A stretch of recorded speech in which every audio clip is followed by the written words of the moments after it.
friends, very good morning, very good afternoon, very good evening. My name is Kalp Shah and I am from Kalp Shah CA classes and Agarwal consultants. कैसे हो दोस्तों आप लोग? आज है 3 सितंबर और आशा रखता हूँ आप सब सुरक्षित होंगे। और मेरी आपसे नम्र गुजारिश है कि आप कोरोना के जो नियम है जैसे कि 2 गज की दूरी और मास्क है ज़रूरी वगैरह नियम का अवश्य पालन करें। जैसे कि जितना हो सके उतना बाहर न जाए, भीड़ वाली जगह पे न जाए, और जाए तो मास्क पहन के जाए, अच्छा वाला मास्क जैसे N95, और हैंड सैनिटाइजर का इस्तेमाल करें, और जितनी बार हो सके उतनी बार झाग वाले साबुन से हाथ धोए। तो ये सारे कोरोना के प्रिकॉशन से आज का टॉपिक है एक प्राइवेट लिमिटेड या पब्लिक लिमिटेड के लिए आईसी कोड कैसे अप्लाई करना है। इससे पहले आप मेरा मोबाइल नंबर नोट कर सकते हो जो है 800000282250। और उसके लिए हमारी जो संस्था है उसमें बहुत सारी सेवाएं हम आपको दे सकते हैं, जैसे अग्रवाल कंसल्टेंट्स हमारी कंसल्टेंसी का नाम है, और हमारे सीए के क्लासेस का नाम है कल्प शाह सीए क्लासेस, जिसमें हम आपको GST as well as CA के सारे सब्जेक्ट्स की पढ़ाई कराते हैं। CA final, CA inter, CA foundation, इसी तरह सीएस फाउंडेशन, सीएस इंटर और सीएस फाइनल, इस प्रकार की अलग अलग लेवल पे हम आपको कोचिंग करवाते हैं। और हमारी जो अग्रवाल कंसल्टेंसी है उसमें आप जीएसटी रजिस्ट्रेशन, जीएसटी रिटर्न, नई कंपनी इनकॉर्पोरेट करना, आपकी प्राइवेट लिमिटेड को पब्लिक लिमिटेड में कन्वर्ट करना, या फिर पार्टनरशिप को प्राइवेट लिमिटेड में कन्वर्ट करना, नई एलएलपी खोलना, लिमिटेड लायबिलिटी पार्टनरशिप खोलना, या फिर एलएलपी को प्राइवेट लिमिटेड में कन्वर्ट करना, या फिर नया आईसी कोड निकालना, आरसीएम से निकालना, आपके एक्सपोर्ट इंपोर्ट के बेनिफिट्स लेना जैसे एमईआईएस, एसईआईएस, या फिर आपका ड्यूटी ड्रॉबैक लेना, या फिर जीएसटी का एक्सपोर्ट का रिफंड लेना, विथ जीएसटी एक्सपोर्ट करना, विदाउट जीएसटी एक्सपोर्ट करना, बाकी का डिफरेंस रिफंड लेना 0.1% पे आपको एक्सपोर्ट करना, as a merchant exporter buy करना गुड्स, फिर एक्सपोर्ट कर देना 90 दिन में, वगैरह सेवाएं हम आपको देते हैं। एक्सपोर्ट इंपोर्ट रिलेटेड सेवाएं के लिए आप ही कॉल कीजिए, फोन उठाइए, डायल कीजिए, व्हाट्सएप कीजिए 800000282250 अभी। और हम आपकी सफलता के लिए बहुत ही अच्छी मोटिवेशन लेके आएंगे, और आपकी लीगल चिंताएं आपको भूल जानी है। छोड़िए लीगल चिंता, अपनाइए लीगल सहायता। हमारी वेबसाइट का आप सर्च कर सकते हो जिसका नाम है www.legalsahayata.com, जिसमें मैंने जो बोली वो सारी सेवा का बेनिफिट आप ऑनलाइन भी ले सकते हो। तो मेरी आपसे नम्र गुजारिश है, छोड़िए लीगल चिंता, अपनाइए लीगल सहायता। legalsahayata.com, लीगल सहायता में आइए, लीगल चिंता भूलिए, और आपका अपना लीगल पार्टनर लीगल सहायता अपनाइए, जिसके लिए आपको व्हाट्सएप या कॉल करना है 800000282250 पे। लीगल सहायता पे भी आप बहुत सारी सेवाएं ले सकते हो ऑनलाइन, जैसे नया बिजनेस रजिस्ट्रेशन करना, फूड रजिस्ट्रेशन वगैरह हमारी सेवाएं हैं जिसका आप बेनिफिट ले सकते हो। उसका ट्रेडमार्क, रिटर्न वगैरह भी हमारी सेवाएं हैं।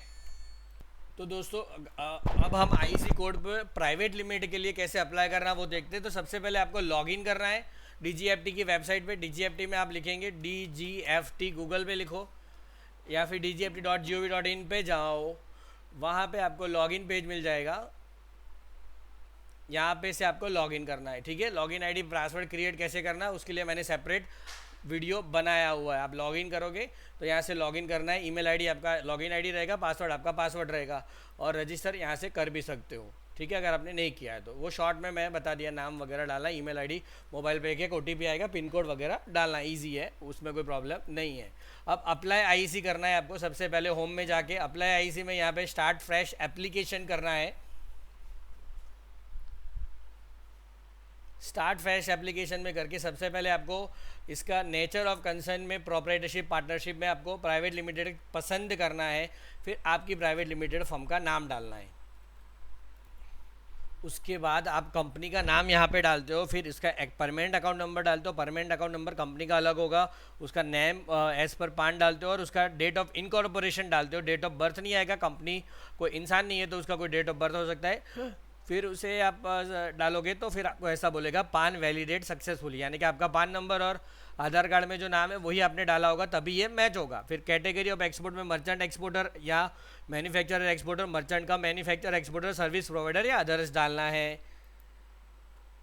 फिर आपको यहाँ पे तो बाय डिफ़ॉल्ट नो नो ही आ रहा है, वो उसको अगर आप SEZ में लोकेटेड हो तो नो, लोकेटेड हो तो यस बोलना है, वरना नो बोलना है। नॉर्मल ये दो नो ही आएंगे। EOU electronic hardware technology park में हो तो शायद यस आ सकता है, प्राइवेट लिमिटेड कंपनी हो तो हो भी सकती है।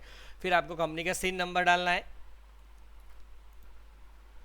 फिर कंपनी का आप सिन नंबर, जीएसटी नंबर, फिर मोबाइल नंबर डालते हो। फिर ईमेल नंबर, ईमेल आईडी जो लॉगिन आईडी पासवर्ड क्रिएट करना किया था वही डालना है। फिर वहाँ पे आप डालते हो तो आपके पास एक OTP मांगेगा, सेंड OTP करना है, OTP उसको डाल के वेरीफाई करना है।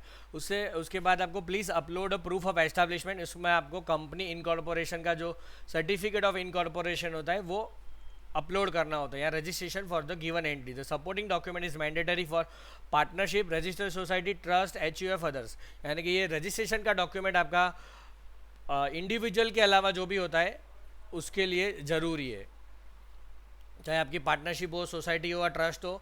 कंपनी के लिए लिखा नहीं है लेकिन कंपनी के लिए डालना ज़रूरी होता है।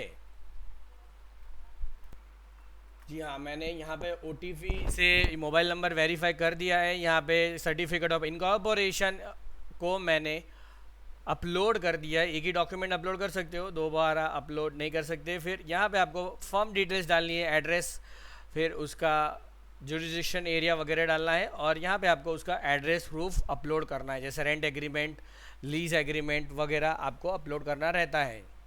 ठीक है दोस्तों, तो मैं एड्रेस डाल के आपको दिखाता हूँ।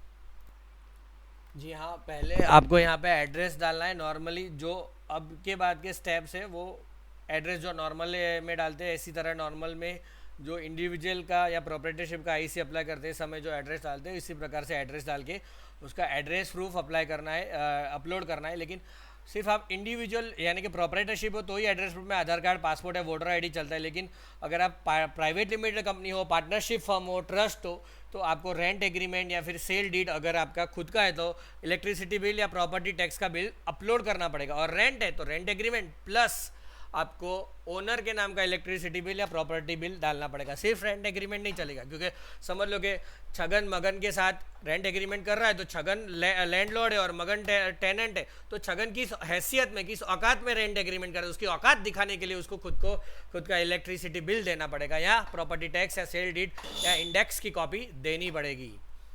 तो ये बात बहुत प्रैक्टिकल है, वो हर जगह पे नहीं लिखी होती, वो मैं आपको बता देता हूँ। और अगर आपका कोई रिश्तेदार है तो उसका कंसल्ट लेटर लेना पड़ता है, और जो रिश्तेदार के नाम का है, से माता के नाम, पिता के नाम, तो पिता आपको कंसल्ट लेटर दे सकते हैं उसके खुद के नाम पे इलेक्ट्रिसिटी बिल के साथ, दोनों की एक कंबाइंड PDF बनेगी। फिर आपको यहाँ पे ब्रांच डिटेल्स डालनी है, ब्रांच डिटेल्स हो तो, नहीं हो तो ठीक है, और फिर आपको सेव एंड नेक्स्ट करना है।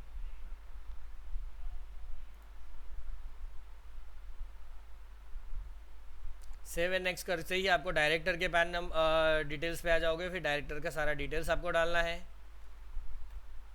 जी, डायरेक्टर डिटेल्स आपको एंटर करनी है, लेकिन वहाँ पे जो नीचे आप यहाँ डायरेक्टर वाले पेज पे जाओगे तो नीचे 2 डिन्स ऑलरेडी दिख रहे होंगे, उसमें ही आपको एडिट करना है। यहाँ पे जाके ये पेंसिल वाला बटन दबाओगे तो वो एडिट हो जाएगा, उसमें आपको नाम डालना है।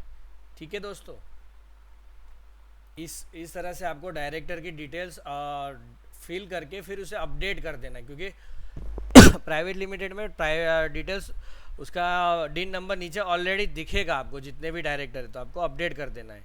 तो यहाँ पे अपडेट हो गई। अब यहाँ पे फिर आप एडिट करने जाओगे तो वो अपडेटेड डिटेल्स आपको दिख जाएगी। ठीक है, अब आपको दूसरा डायरेक्टर दिख रहा है, उसका डिन है, तो वो आपको अपडेट कर देना है। ठीक है दोस्तों, इस तरह से दोनों डायरेक्टर का डिटेल्स डाल के फिर अपडेट कर देना है। अपडेट करके यहाँ पे आपको दिख जाएगा पूरा डिटेल्स। फिर आपको सेव एंड नेक्स्ट में जाना है।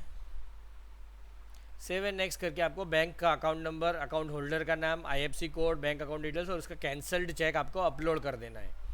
Bank account details are electronically validated through the public financial management system. You may however submit the supporting document as of proofs bank account. This can be pre-printed cancel check और bank certificate as per proforma specified. तो आपको cancel cheque चाहिए या bank certificate, दोनों में से कोई भी एक चीज चाहिए। ठीक है दोस्तों,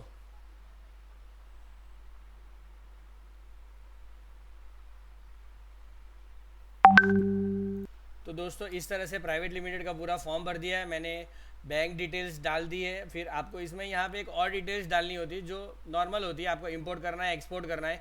इंपोर्ट एक्सपोर्ट सिलेक्ट करोगे, फिर आपको क्या इंपोर्ट एक्सपोर्ट करना है, उसमें बहुत सारी प्रोडक्ट्स है, chemicals, electrical product, engineer product, वो आपको सिलेक्ट करना है। फूड प्रोडक्ट, हैंडीक्राफ्ट, प्लास्टिक, जो भी हो वो आपके प्रोडक्ट सिलेक्ट करके सेव एंड नेक्स्ट करना है। अगर सर्विस है तो सर्विस, इंपोर्ट कर रहे हो तो इंपोर्ट भी सिलेक्ट करना है, और अदर्स कर रहे हो तो अदर्स कर। लेकिन इसका मतलब ये नहीं कि आप एक्सपोर्ट क्लिक कर रहे हो तो आप एक्सपोर्ट ही कर पाओगे, इंपोर्ट नहीं कर पाओगे।